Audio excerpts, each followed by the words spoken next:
tamu tamu kama sali. Ni kweli wewe baby ni hatari. Na mtamu kama vile asali. Kaka. Vipi ndugu yangu, mbona muda mrefu msanii mzee kimya? Shida nini? Afu mwanangu wewe unasingua unajua. Nini sasa? Huu muda kutunga nyimbo. Lakini wewe unakuja hapa unaniletea segelezegele nini peleche nini mwanangu? Muda kutunga nyimbo unaniletea peleche mwanangu. Hebu kwa mwanangu unazingua. Kuna muda wa kucheka, kuna muda utani. Muda wa kutunga nyimbo lazima mimi nikae peke yangu nitunge. Ukiona mtu upo busy unachana naye.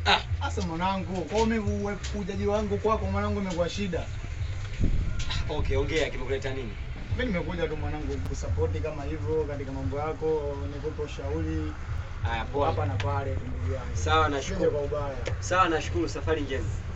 Safari njema. Hivi ndugu yangu, kuna swali mimi nataka nikuulize bwana. Na kizushi lakini naomba unijibu. Umeweka shuleni sasa hivi? Hamna. Okay, niulize. Hivi mwanangu, wewe hapa Tanzania msanii gani mkubwa ambaye wewe unamapproach, yani unamkubali? Wasanii nao wakubali? Katika Tanzania yetu yani msanii gani ambaye unaona wewe? Yaani namkubali kivipi yani? Maana kukubali na anaimba muziki wake mzuri nini, unajua? Anaimba muziki mzuri. Wasanii wengi wanaimba muziki mzuri wa Tanzania, lakini kuna baadhi ambao mimi nawakubali.